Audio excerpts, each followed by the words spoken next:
sampel. Kemudian ada sintaktik dan semantik teori. Semantik itu tadi kalau kata Prof. Suharjono itu simbolnya ya. Kita baca apa sih gitu. Kalau seperti ini bacanya dibaca apa gitu. Oh, kalau seperti ini kalau tadi ya, kalau seperti ini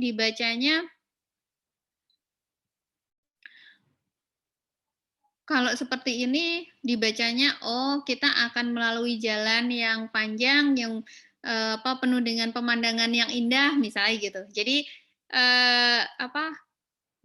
yang diungkapkan itu what the meaning gitu ya. Artinya apa sih gitu. Itu semantik. Nah, kalau di Godfrey menandainya ya semantik itu sama sebenarnya simbol ya, simbol yang muncul gitu. Kalau di akuntansi berarti simbol yang muncul itu adalah transaksi gitu ya. Jadi ketika kita bicara sintaktik teori itu dasarnya atau research-nya itu berupa tadi ada semantik input, jadi ada transaksi gitu ya. Transaksi yang kemudian nanti akan dicatat, di-record di jurnal, kemudian dimasukkan ke buku besar gitu ya. Nah, langkah selanjutnya adalah kan ya ya. Jadi input tadi itu dimanipulasi. Manipulasi itu ditambahkan, dikurangi gitu ya. Ada angka-angka yang dikelompokkan misalnya. Nah, itu manipulasi terhadap input tadi. Kalau kita mau bikin laporan keuangan kan seperti itu ya. Yang aset nanti kita penyajiannya akan kita sajikan di bagian aset, aset lancar, aset tidak lancar gitu ya misalnya. Dan angka-angka itu kan dimanipulasi. Seperti income. Income itu kan ada sales revenue, nanti dikurangi COGS, dikurangi dengan expense gitu ya. Nah, itu kan angka-angka yang angka-angka yang kita hitung gitu ya. Nah, sintaktik ini basisnya historical cost accounting. Jadi premis dan assumption-nya adalah historical cost accounting. Artinya apa?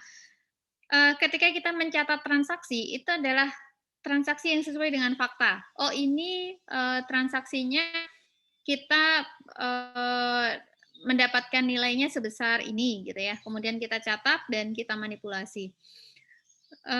Itu historical cost accounting. Jadi yang disoroti di sintaktik ini adalah bahwa kita menginput data gitu ya, menginput data, kemudian kita melakukan proses manipulasi. Proses manipulasi itu secara matematik ya, secara matematik. Jadi menghitung, menjumlah, mengurang, membagi gitu. Nah, itu proses proses sintaknya. Nah, sintaktik ini punya kelemahan ya. Jadi yang dikritik itu adalah penghitungan itu tidak ada empirisnya. Jadi tidak ada uji empirisnya, tidak ada verifikasinya. Jadi yaitu terjadi begitu saja gitu. Ada yang pernah menguji kenapa income itu disajikan seperti itu?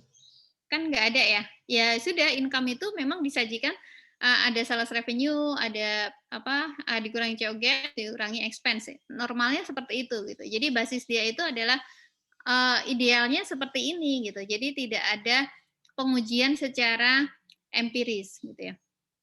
Nah, di sintak teori ini juga dia kalau kita menambahkan angka, jadi kelemahannya sintak ini kalau kita menambahkan angka dengan kondisi yang berbeda, hasilnya sebenarnya tidak akurat gitu. Karena gini, misalnya kita menambahkan angka dari kalau kita pakai historical cost dari kita dapat tanah di 10 tahun yang lalu, angka itu kemudian ditambahkan dengan nilai yang sekarang. Dengan hasil penjualan hasil income kita sekarang gitu ya. Itu kalau ditambahkan kan hasilnya dapat nggak? Dapat gitu, tapi hasilnya menjadi tidak akurat karena kan nilai 10 tahun yang lalu dengan nilai yang sekarang itu kan berbeda. Kalau kita gabungkan saja, itu kan hasilnya tidak sama gitu. 10 tahun yang lalu nilai, eee, 500 juta itu mungkin akan berbeda nilainya dengan nilai yang sekarang gitu. Jadi itu kelemahan, Sintak ya. Jadi kalau kita berpegang pada historical cost accounting gitu ya, basisnya adalah basis apa yang terjadi, apa yang fakta yang sudah terjadi, maka ada kemungkinan ketika kita melakukan Sintak, Sintak tuh, tadi ya manipulasi tadi, menambahkan, mengurangi itu, angkanya menjadi tidak akurat gitu, karena kita menambahkan sesuatu yang basisnya berbeda gitu. Kalau beli tanah 10 tahun yang lalu ya harusnya kalau ditambahkan yang dengan yang sekarang, harusnya di-fair-value-kan dulu gitu kan ya, biar angkanya juga dapat angka yang sekarang gitu. Tapi kan kalau dalam teori sintak teorik ini enggak, dia sintaktik itu ya yang kemarin udah ditambahkan aja dengan yang sekarang gitu. Nah ini hasilnya akan, inaccurate. Kemudian nih, eee, kalau dari sisi penghitungannya gitu ya, kalau dari sisi sintaksnya itu akurat gitu ya. Akuratnya kenapa? Karena ada proses tadi, ada proses penambahan, pengurangan, itu secara matematis benar, gitu ya. Tapi secara semantik, eee, ini nilainya nggak ada. Kenapa nilainya nggak ada? Ketika kita menggabungkan tadi angka yang, kita peroleh tanah 10 tahun yang lalu dengan angka yang sekarang, dapat nggak angkanya? Dapat. Secara, sintaksnya dia akurat nggak? Akurat, karena penambahannya benar. Angka yang kemarin 500 juta ditambahkan dengan yang sekarang, hasilnya adalah sebesar sekian gitu. Nah, tapi secara semantik, secara output-nya dia, eee, less utility. Jadi tidak bisa digunakan sebagai, bekal untuk membuat keputusan. Kenapa? Karena nilainya berbeda. Jadi, kita tidak bisa menggunakan angka itu sebagai, value untuk kita gitu, untuk memutuskan sesuatu gitu. Makanya, Eee, kalau sintaktik ini memang secara secara apa, proses ya, secara hitungannya itu dia akurat tapi, output-nya itu, eee, output-nya itu less ya. Mas Yasin, ini ya, putus nyambung ya, putus nyambung. Jadi, secara apa namanya, secara output-nya memang akhirnya nggak kebaca, nggak nggak bisa digunakan gitu ya, nggak bisa digunakan. Ini sama juga dengan, makanya dia bilang lack of correspondent with real world gitu ya. Jadi yang benar terjadi di luar itu apa sih gitu. Tanah yang kemarin harganya 500 juta kalau sekarang di dunia nyatanya itu bukan 500 juta lagi gitu kan. Mungkin sekarang udah naik menjadi 800 juta gitu. Jadi harus dihubungkan dengan yang kondisi yang ada sekarang gitu. Jadi real world-nya itu seperti apa sih gitu. Kalau di Godfrey kan contohnya sama kayak, ketika kita mau melihat bintang gitu ya, rasi bintang misalnya. Yang kita lihat dulu itu kan di, planetariumnya ya, di observatorium. Di planetariumnya itu kita akan melihat nih, oh titik rasi bintang ini ada di sini gitu ya. Nah, tapi, kita harus membuktikannya dengan pembuktian, di real world-nya seperti apa sih gitu. Di planetarium itu kan kita menggunakan tools ya, menggunakan apa yang buat lihat bintang tuh, teleskop ya misalnya, apa sih namanya, teleskop lah, bukan teleskop ya, buat ngelihat bintang gitu. Nah, itu kan ada tools-nya gitu ya. Tapi di dunia nyatanya kita harus bisa memastikan, oh benar ya kalau dia berada di titik koordinat ini, seharusnya dia posisinya ada di sini. Nah, itu kita perlu membuktikannya dengan lihat keluar, lihat ke langit gitu ya. Oh, ada nggak sih rasi bintangnya gitu. Jadi apa yang sudah kita hitung sudah kita cari dengan tools yang ada, itu harus dibuktikan, harus dipadankan gitu ya dengan di dunia nyatanya itu ada apa enggak gitu. Nah itu yang sintetik itu ada kelemahan di situ gitu. Walaupun secara tools-nya dia benar gitu, akurat gitu ya, tapi secara output-nya, secara semantik output-nya itu dia tidak apa, memberikan value apa-apa gitu, tidak bisa digunakan gitu. Walaupun kalau teman-teman baca di Godfrey, sintetik ini kemudian kalau dari historical cost, penganut historical cost accounting itu mendefense ya, loh kalau historical cost accounting kan nggak perlu semantik itu nggak perlu output semantik itu nggak perlu ada artinya gitu. Jadi valueless juga nggak apa-apa gitu. Tapi kalau kita semakin ke sini gitu ya, laporan apa informasi hasil riset itu kan harusnya bisa memberikan nilai tambah pada ilmu akuntansi sendiri bagi praktisi, bagi user itu juga seharusnya memberikan nilai tambah. Ini ya, jadi yang historical cost accounting itu. Jadi historical cost accounting ini produk dari sintaktik semantik teori tadi gitu. Jadi historical cost accounting ini benar ya tadi kalau sintaktik dia akan memproduk nilai yang akurat, nilainya akurat karena memang benar secara hitungannya benar gitu. Tapi tadi dia tidak punya utility atau utility-nya kecil ya. Karena tidak bisa digunakan untuk membuat decision making gitu ya. Kemudian tadi tidak bisa digunakan untuk decision making. Jadi ya sudah itu aja gitu. Jadi gunanya apa? Gunanya untuk memverifikasi apa yang sudah dia lakukan terhadap transaksi tadi gitu ya. Apa yang sudah dia lakukan? Oh, dia sudah melakukan pencatatan, sudah melakukan posting, sudah melakukan apa namanya? Penghitungan gitu ya. Sehingga hasilnya seperti ini. Ya sebesar itu aja. Jadi sintaktik ini hanya digunakan untuk memverifikasi accounting entries-nya. Treatment terhadap accounting-nya tuh sudah benar apa belum sih gitu. Tapi dia punya kelemahan dari sisi semantik output-nya. Dia tidak bisa memberikan value untuk user. Kemudian Godfrey beranjak ke normatif teoris. Normatif teoris ini seperti kita bahas kemarin, normatif itu masuk di kerangka apa yang seharusnya gitu ya, apa yang seharusnya dilakukan, rule-nya itu apa sih gitu ya. Golden Age-nya 1950 dan 1960. Di 1950 dan 60 ini yang ramai dibicarakan, yang jadi research itu adalah policy recommendation sama what should be. Jadi policy recommendation ini ya terkait dengan apa namanya? Seharusnya sebenarnya ya policy recommendation kan seharusnya juga ya kalau ada seperti ini rekomendasi seperti apa gitu. Kemudian what should be, apa yang harus dilakukan.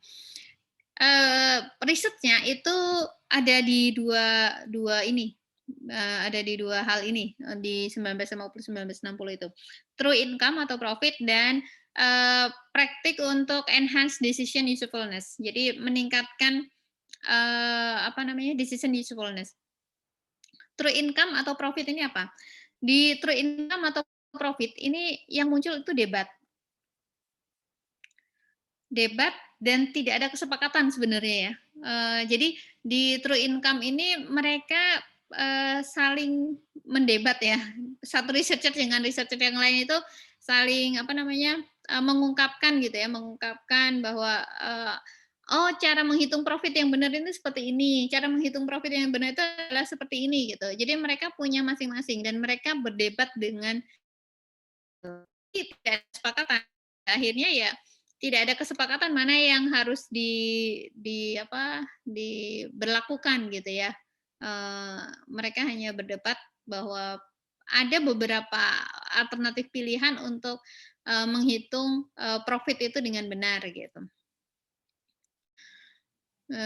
Ini ya, jadi true income itu single measure untuk asetnya gitu ya. Jadi kalau mengukur aset ya harusnya single measure gitu. Kemudian untuk profit juga harusnya punya hitungan tersendiri gitu ya, punya unique figure gitu. Jadi eh, tidak tidak asal aja gitu. Tapi tadi akhirnya memang ini hanya berupa debat, tidak ada yang memperoleh kesepakatan apapun gitu. Kemudian kalau dari sisi decision usefulness, ini jadi basisnya ya, karena tujuan utama dari financial statement itu adalah provide information kepada user ya, primary usernya kan investor sama kreditor ya. Kalau teman-teman masih ingat kalau di kerangka konseptual di segitiganya Kiso itu ya, itu ada di level 1 ya.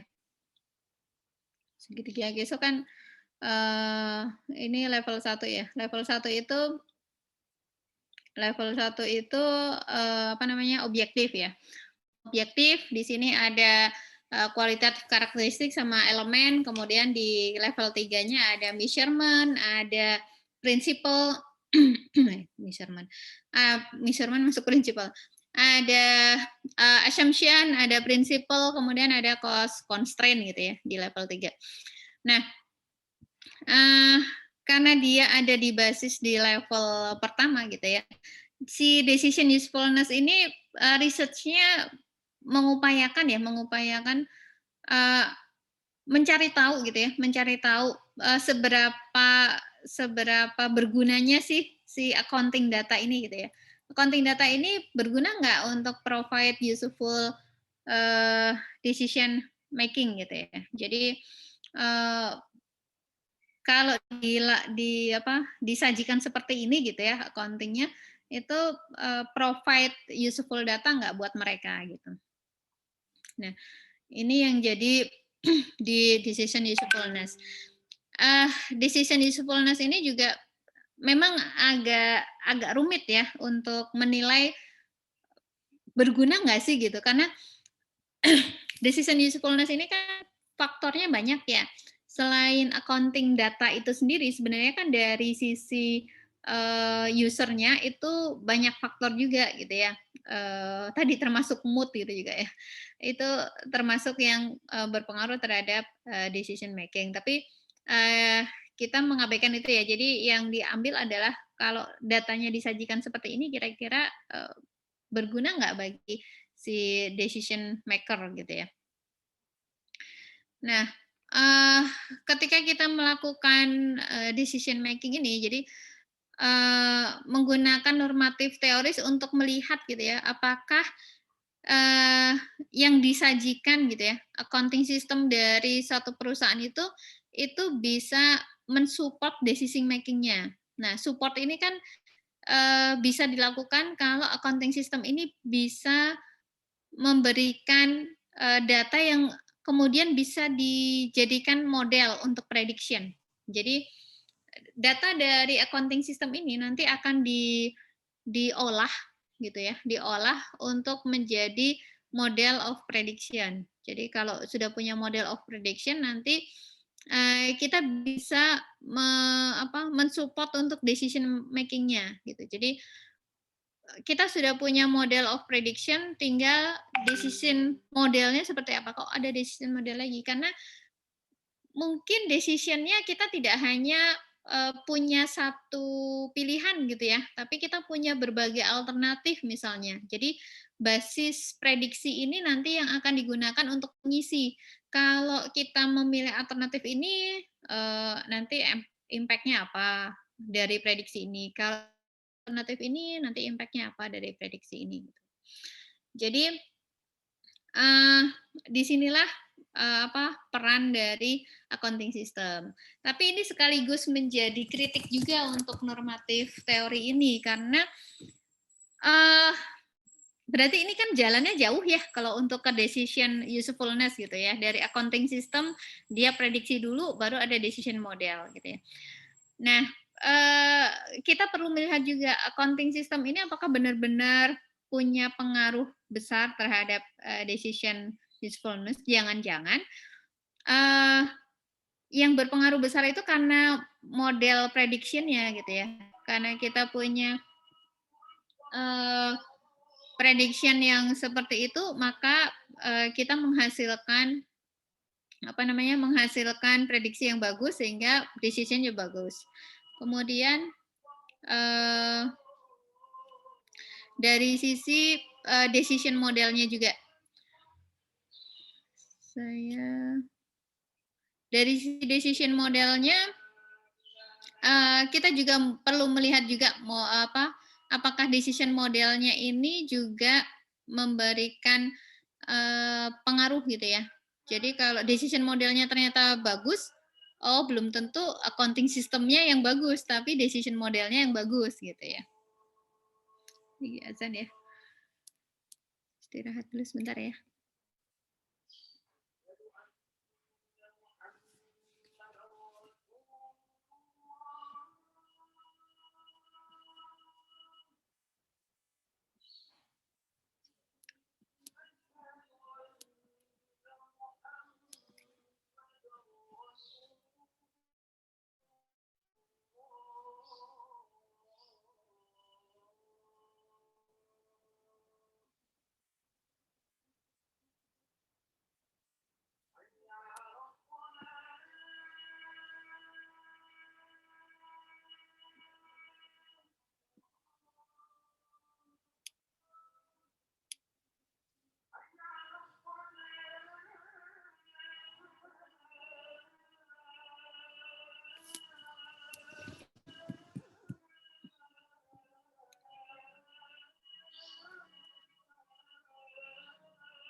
Jadi decision usefulness tadi rantainya panjang sebenarnya ya. Kalau kita mau melihat accounting sistemnya terhadap decision usefulness itu faktor di dalamnya masih banyak ya. Tadi prediction modelnya atau jangan-jangan yang berpengaruh adalah decision modelnya sendiri gitu. Jadi walaupun accounting sistemnya itu support tapi tingkat tingkat signifikansinya gitu ya, signifikansinya itu apakah lebih besar accounting sistemnya atau jangan-jangan yang lebih besar decision modelnya gitu atau prediction modelnya gitu. Nah, itu yang kemudian menjadi kritik untuk normatif teori ini. Kemudian yang selanjutnya dibahas oleh Godfrey adalah positif. Positif teoris ini memang muncul setelah normatif ya. Tadi normatif 1950-1960. Yang berkembang berikutnya adalah positif teoris gitu ya. Kita sekarang sudah tidak melihat research-nya itu bukan hanya bagaimana seharusnya gitu, kalau normatif tadi kan bagaimana seharusnya gitu, tapi kita juga sudah harus bisa melihat, eee, apa yang sedang terjadi dan kenapa itu bisa terjadi gitu ya. Jadi, si positif teori ini dia bicara terkait dengan fakta, fakta yang ada di lapangan. Faktanya seperti apa sih gitu, experience gitu ya. Eee, faktanya seperti apa gitu. Jadi yang, berusaha dihasilkan dari positif teori ini adalah explain dan predict. Jadi menjelaskan apa yang sedang terjadi, termasuk, kemudian memprediksi gitu ya, setelah setelah ini terjadi kira-kira, nanti perannya accounting information di decision making itu seperti apa sih gitu kalau ini terjadi gitu. Nah itu prediksi yang, disampaikan ya. Jadi nah, eee, positif teori ini tadi kalau kalau apa namanya, kalau normatif lebih kepada hal-hal yang seharusnya. Jadi dia bilang, kalau normatif itu preskriptif. Preskriptif itu, hal-hal yang, seharusnya dilakukan rule gitu ya, norma-norma. Nah, kalau yang positif teori ini, isinya deskriptif, explanatory sama prediktif gitu ya. Jadi penjelasan ya, penjelasan apa yang terjadi, kenapa terjadi, kemudian, kira-kira ke depannya akan seperti apa sih gitu. Nah itu, eee, teori positif. Nah, eee teori positif sama teori normatif ini sebenarnya, eee, mirip dengan relevan sama sama representation faithful ya. Mereka nggak bisa akur gitu, nggak bisa dimenangkan dua-duanya. Kalau dari sisi normatif, research-nya kan tentang bagaimana seharusnya gitu, apa yang seharusnya gitu, kalau positif kan apa yang sedang terjadi gitu. Nah, si, normatif itu tidak mau melihat ya, tidak mau menerima nilai-nilai yang dihasilkan positif, karena positif kan ini loh yang terjadi di lapangan gitu. Jadi bukan kemudian normatif itu menjustifikasi, enggak gitu, tetap tidak menerima gitu. Juga sama, yang positif ini mereka juga tidak tidak kemudian akur ya, berdamai dengan normatif gitu. Oh, yang terjadi seperti itu, harusnya seperti itu ya gitu, enggak. Jadi mereka tetap jalan masing-masing. Normatif ya tetap, research-nya tentang, normatif, yang positif juga research-nya tentang positif gitu. Jadi meskipun mereka nggak bisa akur, tapi, kalau Godfrey bilang dia koeksis ya, dua-duanya itu tetap ada gitu, dua-duanya tetap ada dan saling melengkapi. Si positif itu nanti akan memberikan input buat normatif. Jadi kalau, ketika normatif itu akan apa namanya, akan meriset, dia bisa melihat, kondisi di lapangan yang diberikan oleh positif. Oh, positif teoris ini, hasil risetnya, kondisi lapangannya seperti ini gitu. Kira-kira apa sih yang harus dirumuskan ya, rule apa sih yang harus dirumuskan kalau kondisi lapangannya seperti ini gitu. Nah, normatif inilah yang nanti akan membentuk kerangka, apa namanya, kerangka nilai-nilai dari akuntansi ya, kalau kalau di kita kerangka konseptual ya. Nilai-nilai apa sih yang akan dimasukkan di, accounting practice ini gitu, sehingga nanti di praktiknya, di praktik akuntansinya, itu juga akan berkembang juga. Ada dasar, apa namanya, ada dasar standarnya, kerangkanya yang dihasilkan oleh normatif dan normatif juga mendapatkan input dari positif sehingga, sebenarnya mereka, berjalan saling mendukung gitu ya, positif mendukung normatif, kemudian normatif akan memberikan input untuk, accounting practice-nya gitu. Kan, kalau yang kemarin di bukunya Prof. Suwarjono tuh, bilangnya good practice akan muncul kalau ada good teori gitu ya. Salah satunya karena itu gitu. Jadi, kalau kita sudah punya teori yang bagus, maka kemungkinan besar kita punya, rancangan atau standar yang bagus. Kalau standarnya bagus, kemungkinan kita bisa mewujudkan praktek akuntansi yang bagus juga. Gitu. Jadi makanya saling mendukung sebenarnya positif sama normatif. Kemudian selanjutnya kita bicara tentang scientific approach. Jadi di apa namanya, di perkembangannya gitu ya, perkembangannya ini sampai 1970 kan positif teori ya. Jadi ada normatif, ada positif gitu ya. Kalau yang semantik, sintaktik, sama pragmatis ini sebenarnya bagian dari normatif ataupun positif gitu ya. Jadi uh, kalau positif itu uh, dia dia kan lebih logik ya, lebih logik. Jadi secara empiris dia teruji gitu. Jadi sintaktiknya dia akan muncul di situ gitu ya. Kemudian dari sisi apa namanya, dari sisi norma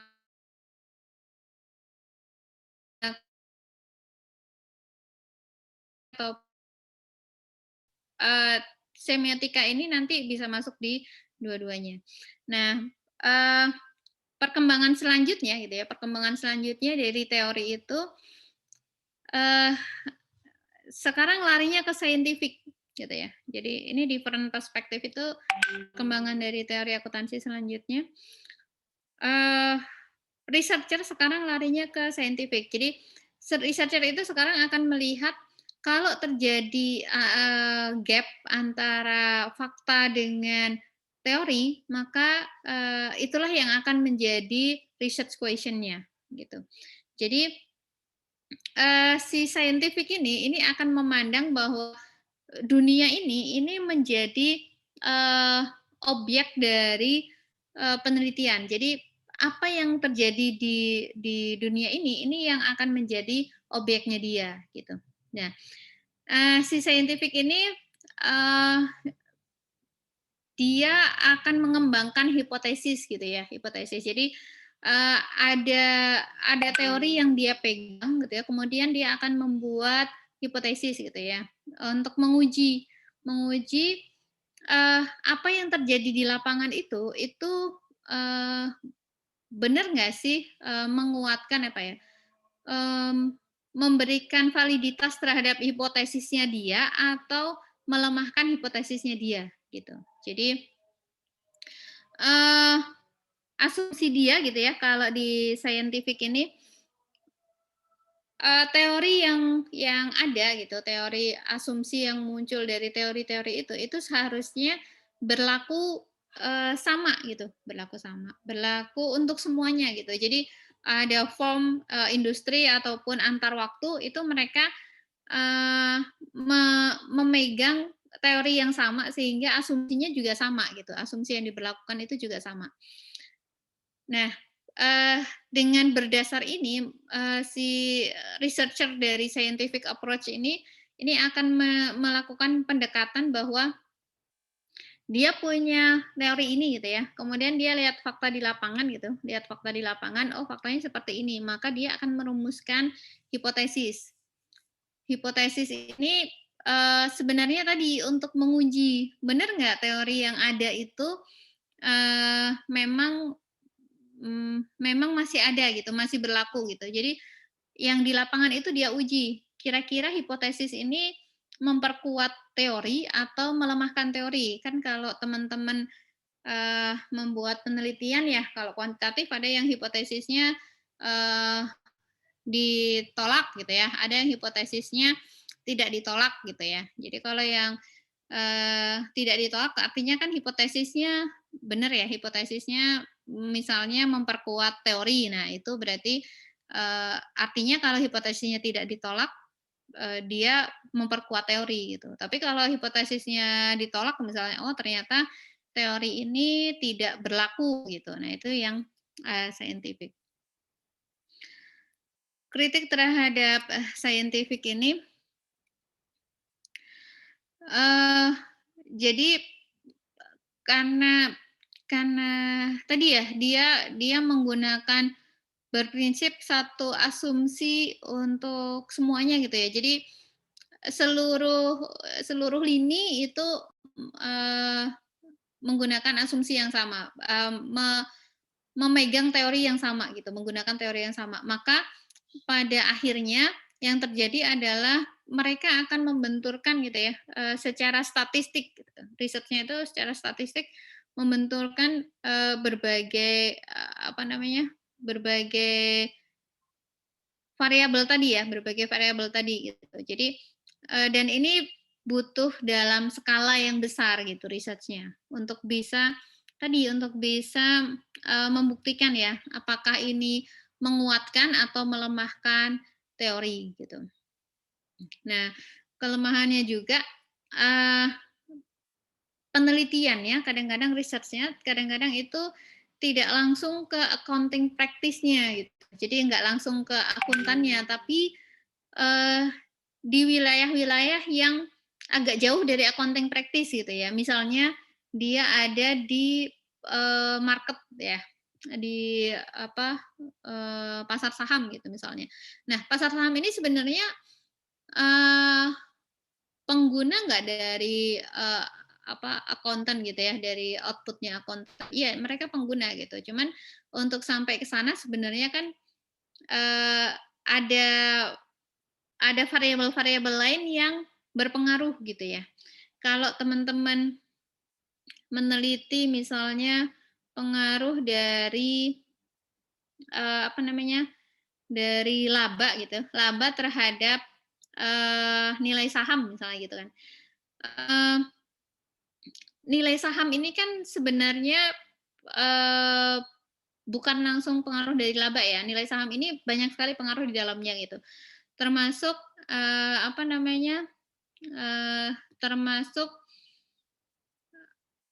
keinginan, kondisi pasar gitu ya, apa sih, industri yang lagi naik daun misalnya gitu. Nah, itu kan termasuk yang berpengaruh terhadap, nilai saham. Kenapa berpengaruh? Karena kalau misalnya industri ini yang lagi naik daun misalnya, maka, demand terhadap saham itu akan besar gitu. Demand terhadap pasar itu akan terhadap saham itu akan besar. Kalau demand-nya besar otomatis harganya naik. Jadi yang berpengaruh itu nggak cuman, apa namanya, nggak cuman si income tadi gitu, tapi ada pengaruh lainnya gitu. Nah ini karena agak jauh ya, jadi, kita biasanya nanti akan membuat variabel-variabel kontrol yang, eee, bisa bisa menetralisir ya, menetralisir bahwa, income itu nggak secara sendirian loh dia itu apa namanya,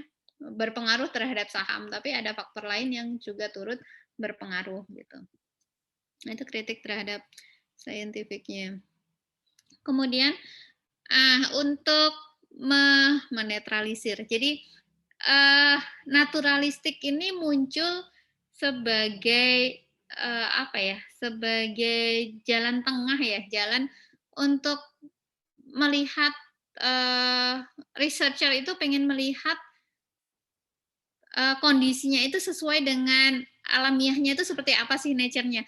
Kalau di scientific ini kan base-nya ada teori dulu ya, ada hipotesis dulu, ada teori, ada hipotesis. Jadi kita, melihatnya dari situ gitu, kacamata kuda ya, base-nya dari teori itu gitu. Nah, kalau yang si naturalistik ini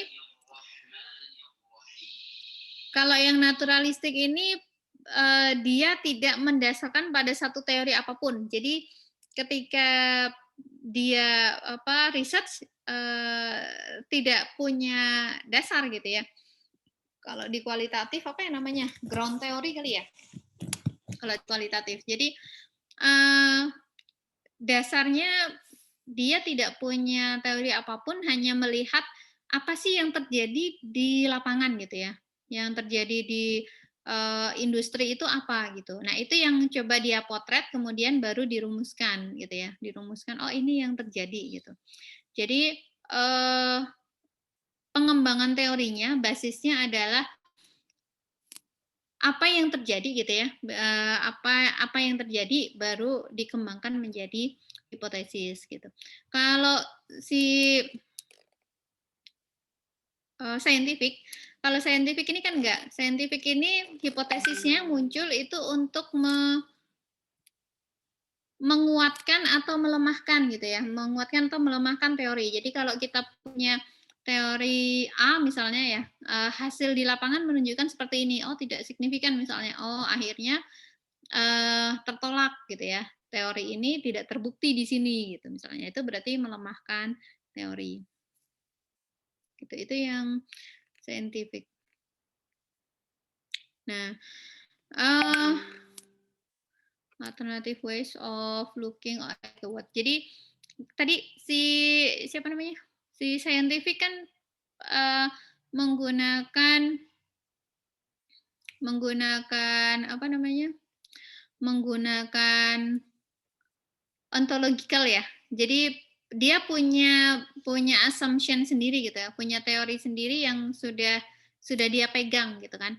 Kalau naturalistik kan enggak ya, dia nggak punya teori. Nah kalau nanti kalau untuk yang scientific ini, eee, asumsi yang berbeda gitu, itu akan melahirkan, metode yang berbeda. Dari epistemologinya juga nanti akan berbeda cara, cara apa namanya, cara risetnya gitu. Jadi pada akhirnya sih sebenarnya si scientific atau, natural ini, naturalistik ini, kalau kita bicara riset yang paling berpengaruh itu adalah research question-nya gitu.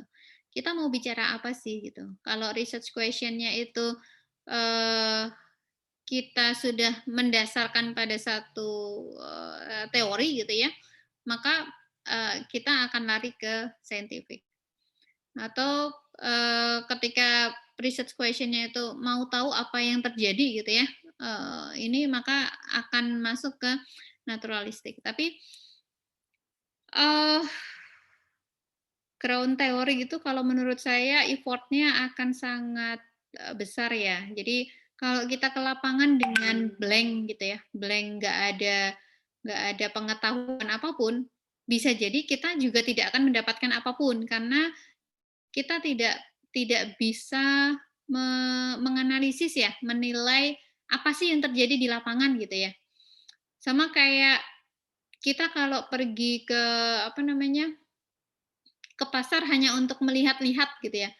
Oh oh seperti itu oh seperti itu, udah gitu ya. Tapi kalau kita ke pasar sudah dibekali oleh, ilmu misalnya ya, kalau apa namanya, kita mau melihat proses tawar-menawar pedagang gitu misalnya, eee, oh ada yang, apa namanya, tawar-menawarnya itu, misalnya harus sampai jadi. Jadi misalnya tawar-menawarnya dari, naik 500 gitu, misalnya dari angka sedikit-sedikit gitu. Ada yang nawarnya langsung, jauh tinggi, harganya setengah harga misalnya. Ada yang, apa namanya, tidak bisa ditawar gitu. Ada yang, apa namanya, eee, ngasih diskon gitu. Nah itu kan, berarti kita sudah punya ilmu tuh di waktu kita berangkat tuh kita udah mau fokus ke mana sih gitu. Nah, sebenarnya kalau menurut saya naturalistik ini, benar kita, tidak mendasarkan teori gitu ya, tapi ketika berangkat jangan kosong-kosong banget gitu. Kita, harus punya gambaran dulu kira-kira yang mau kita potret itu di bagian apa ya gitu. Jadi baru kita nanti akan menjelaskan, oh yang terjadi di apa namanya, di lapangan itu seperti ini gitu. Nah, ini ya tadi ya ontologinya, the way we looking at the world gitu. Jadi ini yang akan berpengaruh terhadap apa yang akan kita gunakan gitu ya. Kalau kita melihat dunia itu sebagai sesuatu yang strict ya, eee, seharusnya, asumsi itu bisa dipegang oleh semua sektor misalnya. Jadi teori itu seharusnya berlaku untuk semua lini kehidupan misalnya.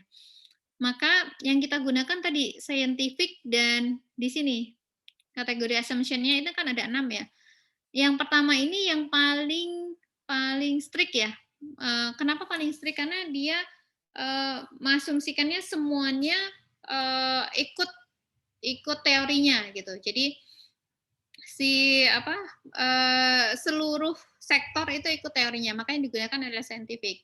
Semakin ke bawah, semakin ke nomor 6 ini akan semakin semakin kecil skupnya, bukan semakin kecil skupnya. Kalau semakin kecil skupnya, maka kita bisa menggunakan naturalistik. Karena naturalistik ini kan, salah satu cirinya adalah case study. Jadi dia akan menggunakan, case by case untuk melihat ya apa yang terjadi di lapangan gitu ya. Kalau ini concrete structure itu berarti semuanya ya. Kemudian turun ke proses, kemudian turun ke field gitu ya, ke bidangnya. Nah, ini menggunakan scientific. Tapi kalau sudah mulai turun ke simbolik ya, dari field itu kan diambil pada dari bidang itu diambil pada apa namanya ya, di bawah bidang ada ada ada simbolik itu lebih kepada kekhususan ya. Nanti kalau apa dari yang khusus ini nanti kita bisa melihat social construction-nya seperti apa gitu. Dari social construction kita bisa melihat projection of human imagination. Kalau projection of human imagination ini kan sudah case study ya, sudah ke masing-masing gitu. Social construction ini juga case study tapi mungkin lebih luas dari tataran sosial gitu ya.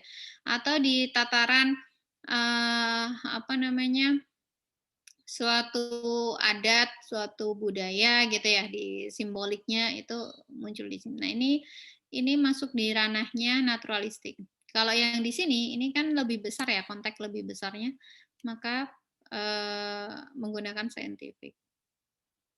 Iya, kalau 1-3 menggunakan scientific, kalau 4-6 menggunakan naturalistik. Ini tadi ya, scientific sama naturalistik bedanya apa sih gitu ya, bedanya. Dari segi ontological itu the way we look the world ya. Jadi cara kita melihat dunia itu seperti apa gitu. Kalau kita melihat dunia itu tadi dunia itu harusnya secara seragam gitu ya, memegang teori yang sama gitu ya. Kita memandang teorinya seperti itu, maka yang kita gunakan adalah scientific ini tadi. Jadi real objek. Jadi si dunianya itu konkret apa namanya? Strict tadi ya, strict bahwa semuanya menggunakan teori yang sama. Kalau natural kan enggak. Kalau natural itu constructed gitu. Apa sih yang terjadi di lapangan gitu ya? Apa yang terjadi di bawah gitu baru nanti dikonstruk ke atas gitu. Jadi accounting itu bukan sesuatu yang apa namanya teori yang ditetapkan dulu gitu, tapi dia construct by reality gitu ya. Kemudian epistemologinya, epistemologi itu the way we learn ya. Jadi bagaimana kita akan mempelajari itu gitu. Bagaimana kita akan mempelajari faktanya gitu ya. Kalau scientific tadi ada teorinya ya, ada teorinya. Kemudian scientific ini juga mereduksi. Jadi dia akan mengabaikan hal-hal yang mengganggu sebenarnya ya, hal-hal yang tidak berpengaruh gitu.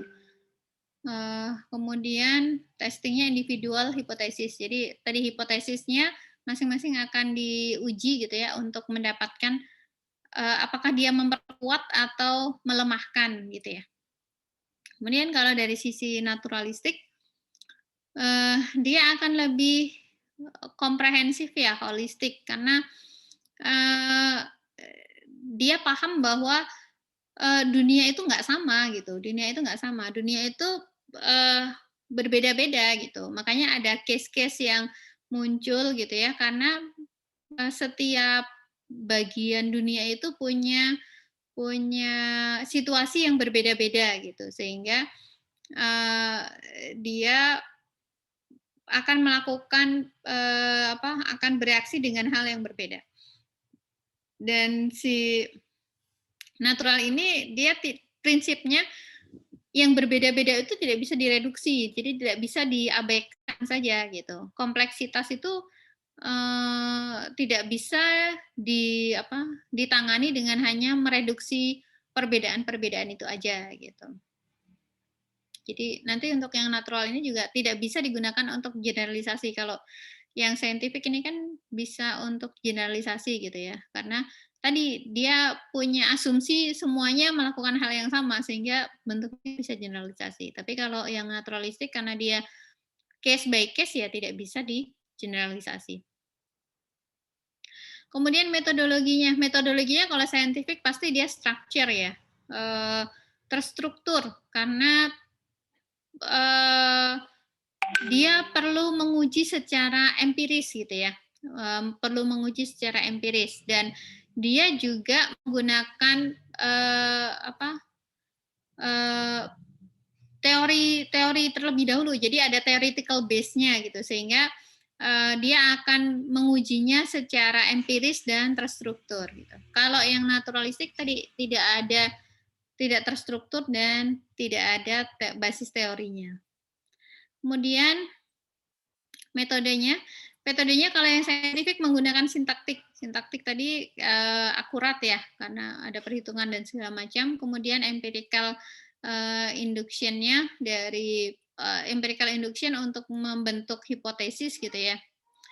Kemudian menggunakan statistik dan naturalistiknya ada case study.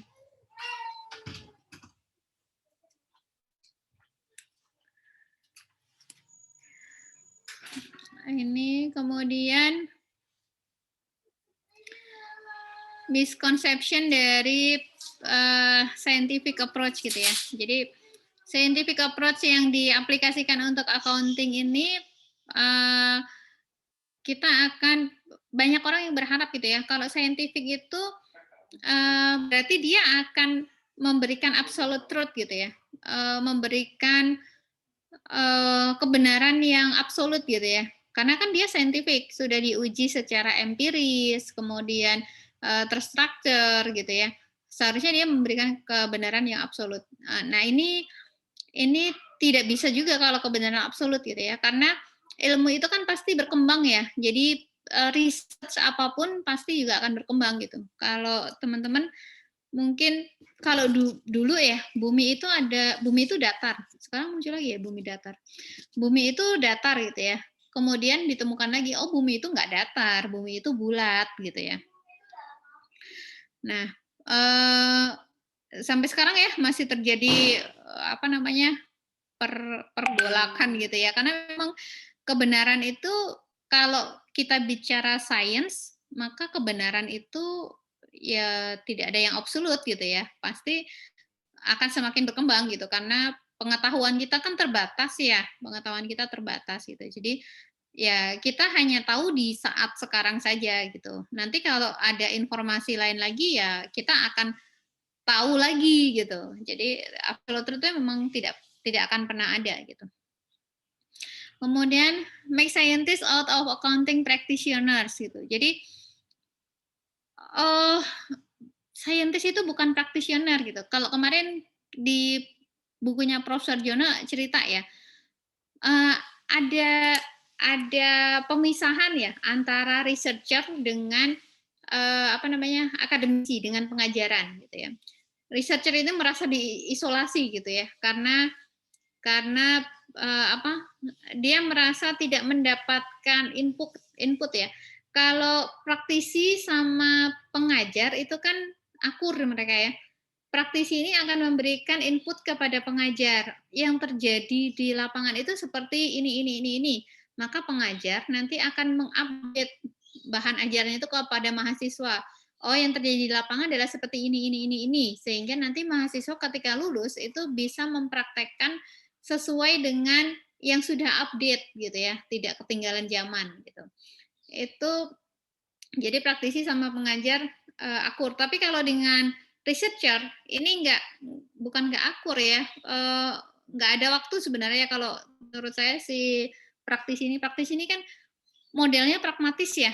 Kalau dia punya masalah, dia akan menyelesaikan saat itu juga. Kemarin kita bahas kalau praktisi ini penyelesaiannya lebih ke jangka pendek. Tapi kalau researcher ini kan penyelesaiannya jangka panjang gitu ya. Gap-nya ada di situ. Bisa jadi seharusnya si si praktisi ini ketika dia uh, apa namanya mengungkapkan input kepada researcher, dia akan mendapatkan penyelesaian jangka panjang gitu. Tapi tadi praktisi ini waktunya sedikit biasanya gitu, sehingga dia cenderung untuk melakukan penyelesaian jangka pendek. Lebih ke pragmatis ya, kalau researcher kan enggak. Nah, di saintifik ini juga sama gitu. Jadi saintis ini bukan accounting practitioner gitu. Jadi nggak usahlah ikut-ikutan gitu ya, seperti ya dipisahkan gitu ya. Nah, peran saintis terhadap praktisi ini sebenarnya tidak bisa dilepaskan ya. Kalau di Godfrey itu digambarkan dengan dari sisi medical. Kalau kita runut ya, dari sisi medical itu kan praktisinya kan dokter ya. Ada saintis itu mungkin dokter juga, tapi dia yang mengambil ke arah researcher. Kalau dia dokter murni, biasanya dia tidak akan mengambil researcher gitu. Ataupun dokter yang prakteknya jarang gitu, ada nggak sih? Dokter yang prakteknya jarang gitu, kemudian dokter yang ada di apa? Di kampus gitu, dokter yang mengajar gitu. Misalnya dia akan jadi researcher. Tapi kalau dokternya itu fokus kepada pasien, maka kemungkinan untuk menjadi researcher kecil gitu, karena dia fokus pada pasien. Nah, sementara dari si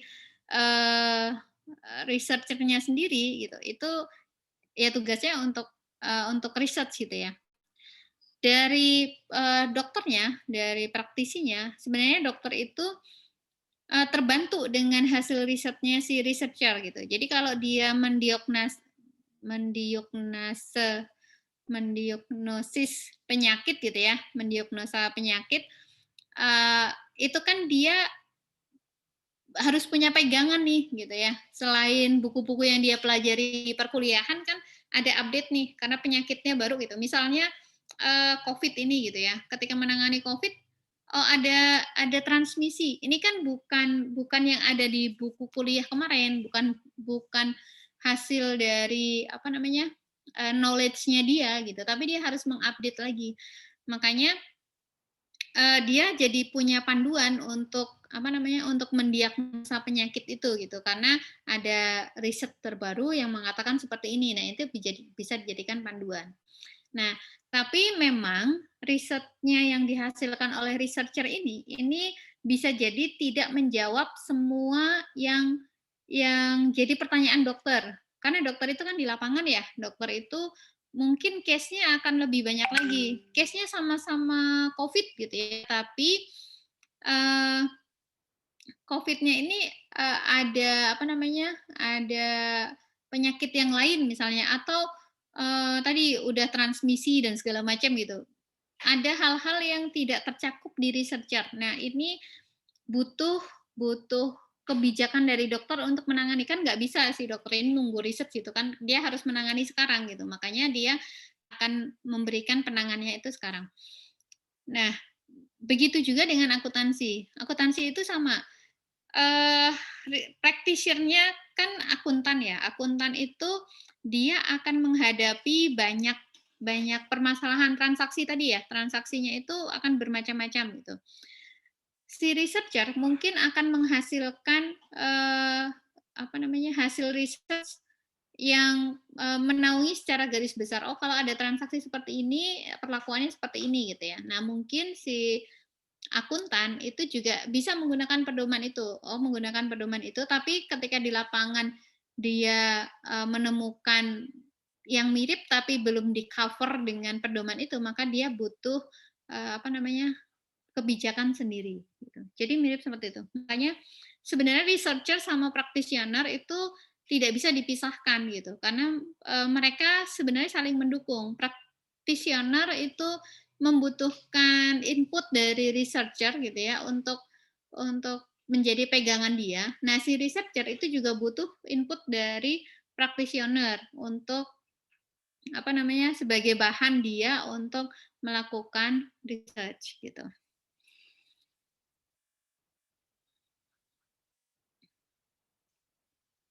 Ini ya. Scientific tidak mengklaim profit truth gitu ya. Ya dia provide hasil research gitu, tapi bukan absolute truth. Kemudian si scientific ini juga apa ya, persuasive evidence gitu ya. Persuasive evidence ini bentuknya bisa apa, gambaran ya, gambaran, penjelasan ataupun prediksi.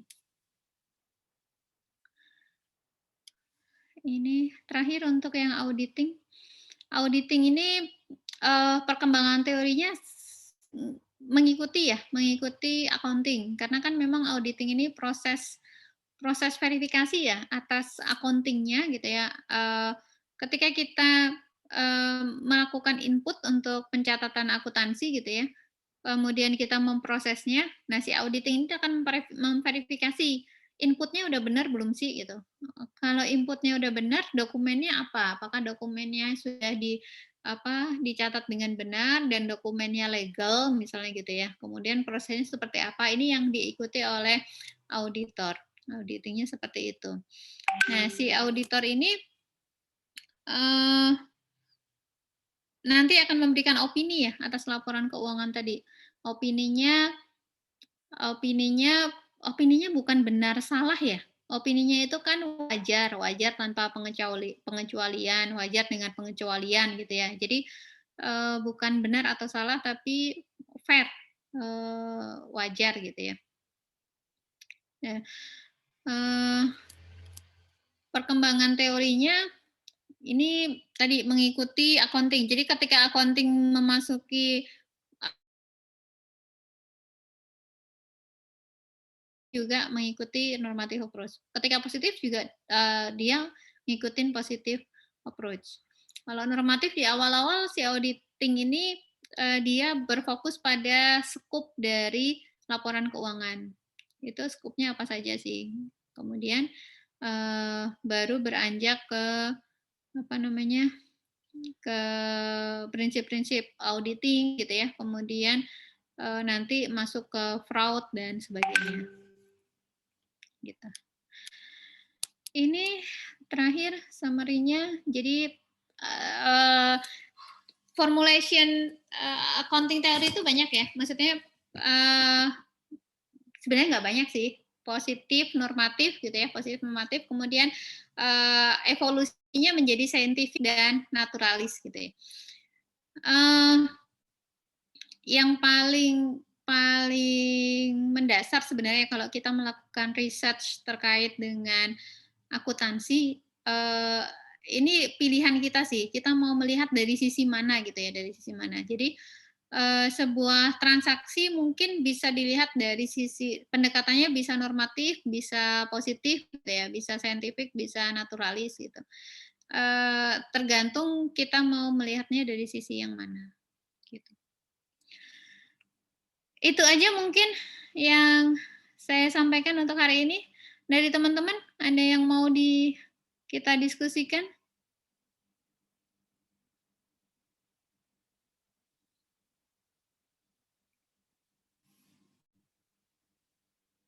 Ada yang mau didiskusikan?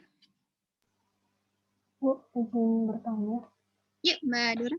Ya, Bu, sebenarnya saya masih bingung ya Bu penggunaannya dari teori-teori itu. Jadi ketika ada fenomena akuntansi itu sebenarnya kan tadi tergantung dari sisi mana kita melihat. Tapi sebenarnya ada nggak sih Bu kriteria kayak penggunaan pendekatan ini mana yang terbaik gitu Bu. Terus untuk sekarang ini itu apakah cuman menggunakan saintifik dan naturalistik saja atau tetap bisa pakai yang normatif sama positif gitu Bu. Terima kasih. Oke, terima kasih Mbak Dora. Iya, ada nggak sih rambu-rambunya gitu ya, yang kita menggunakan teori ini untuk fenomena ini gitu ya. rambu-rambu kalau dibilang ada, enggak juga ya. Sebenarnya, lebih kepada kita niatnya mau motret yang mana gitu. Makanya, tadi, di Godfrey juga bilang sekarang itu yang paling signifikan untuk research itu adalah, pertanyaannya, research question-nya. Kita mau menanyakan apa sih gitu. Kalau kita mau menanyakan apa yang terjadi, ya kita larinya ke positif teori gitu. Kalau kita mau menanyakan, eee, ini kok bisa, apa namanya, tidak sesuai dengan aturan sih gitu. Aturannya begini kok ini, tidak sesuai dengan aturan menurut pendapat kita gitu ya, tidak sesuai dengan aturan misalnya. Nah itu berarti kita larinya ke normatif gitu.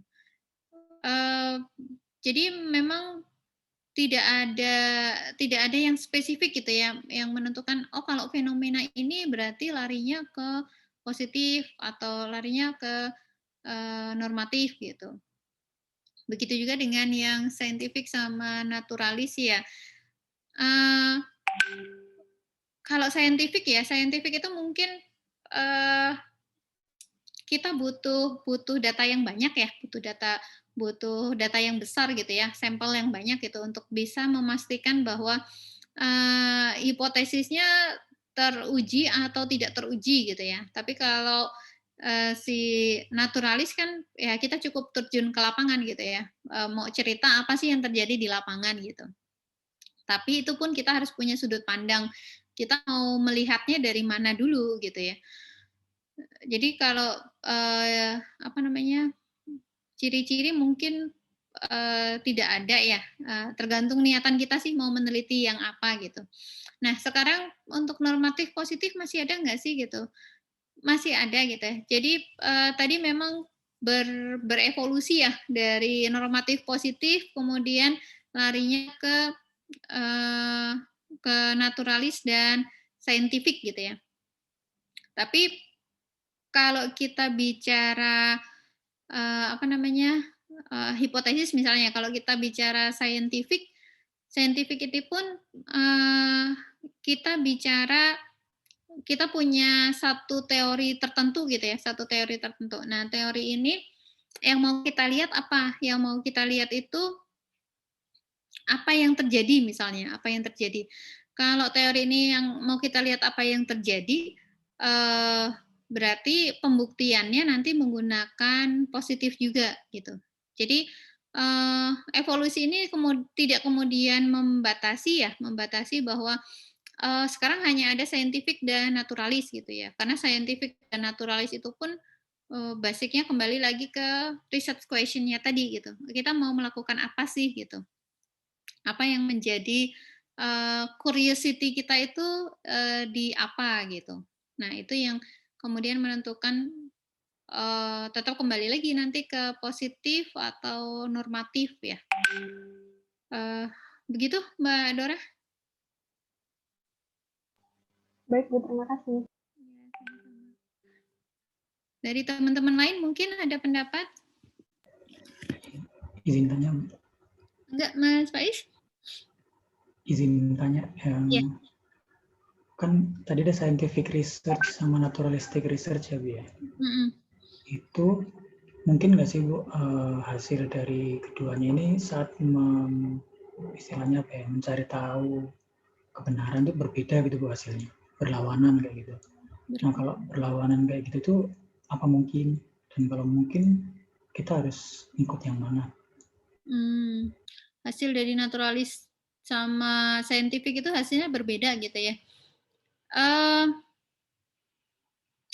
Berlawanan bisa jadi ya, mungkin tergantung dari sampelnya ya. Kalau kita melihat hal yang sama ya, kalau kita melihat fenomena yang sama gitu. Kalau dari sisi naturalis berarti kita sudah menentukan dulu, kita pengen melihat fenomena ini gitu ya, di perusahaan A, B, C, D gitu ya misalnya.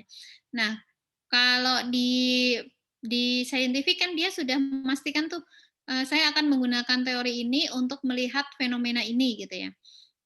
Hasilnya bisa jadi sama enggak gitu ya.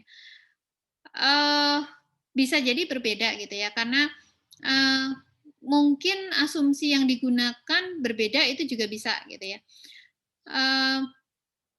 Kalau secara teoritis ya, ini hasilnya harusnya sama ya, karena kita melihat fenomena yang sama gitu, hasilnya harusnya sama gitu. Ternyata bisa berbeda. Nah, itu tadi, eee, bisa jadi karena kondisi kondisi apa namanya, kondisi sampelnya gitu ya. Berbeda wilayah, berbeda negara, itu bisa jadi hasilnya berbeda gitu ya, dari wilayah yang lain. Kalau terhadap, apa namanya, terhadap wilayah yang sama gitu, misalnya sampelnya sama gitu, kalau tadi asumsi yang digunakan berbeda, maka hasilnya juga bisa berbeda, gitu.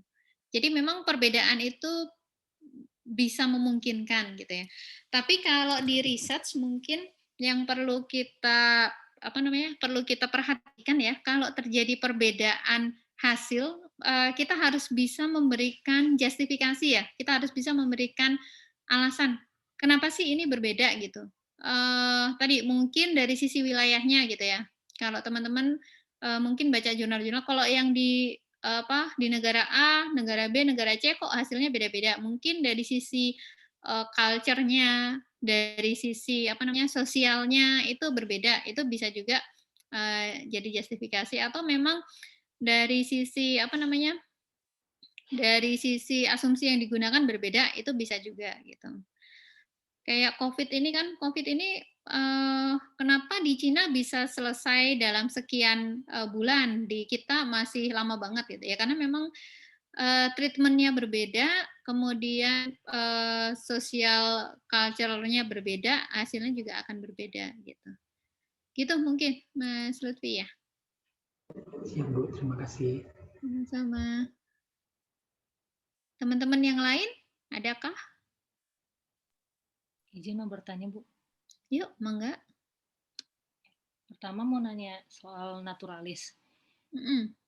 Kalau dari baca dan tadi saya nangkap penjelasan Ibu, kayaknya mirip sama positif ya, Bu. Jadi berdasarkan kejadian nyata yang ada. Nah, berarti kalau misalnya memang naturalis ini pengembangan dari positif, bedanya itu ada di mana? Kalau naturalis ini pengembangan dari positif. Oh, bedanya antara bedanya di naturalis mana? dengan positif. Ini yang nanya siapa sih? Oh, Mbak Dev.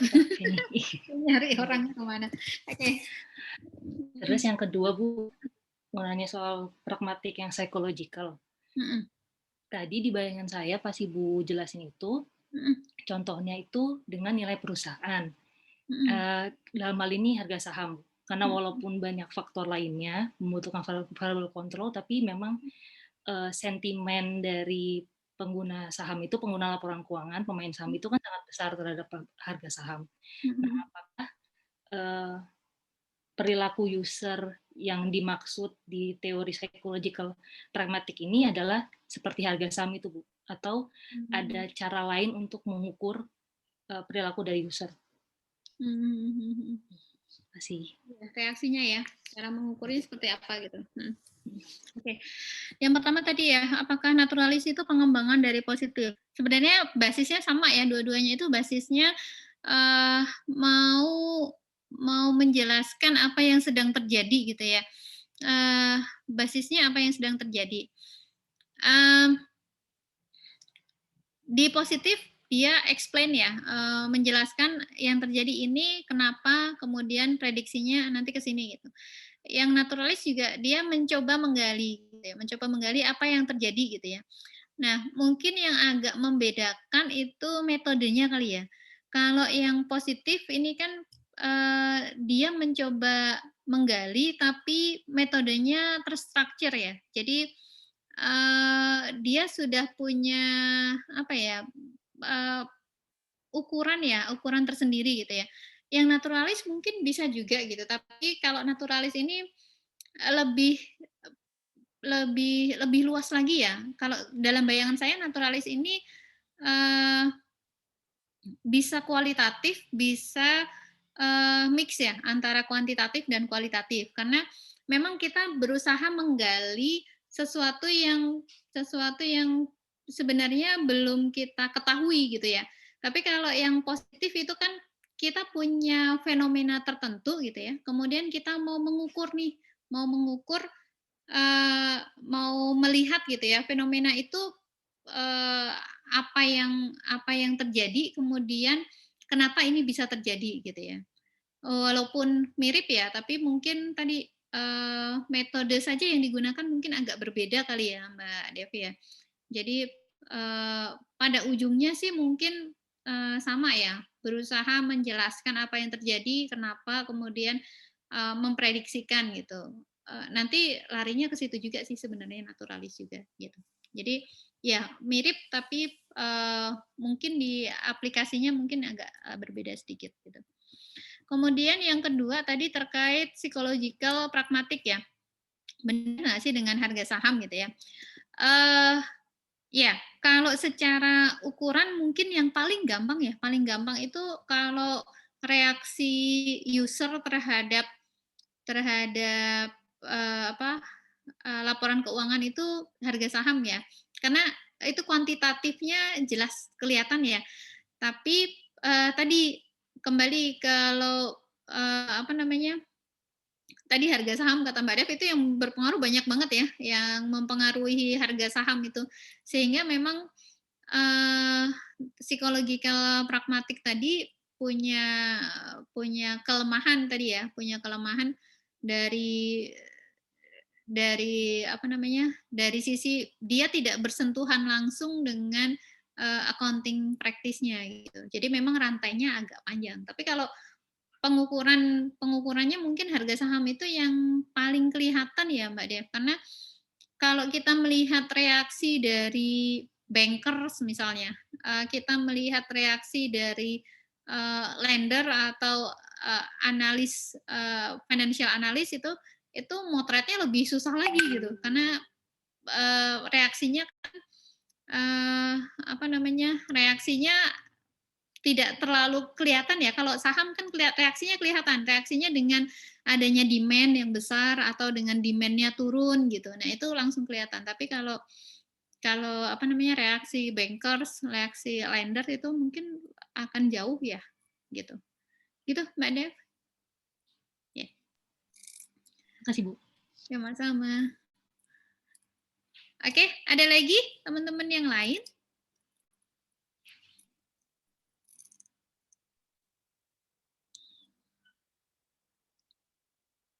Tidak ada?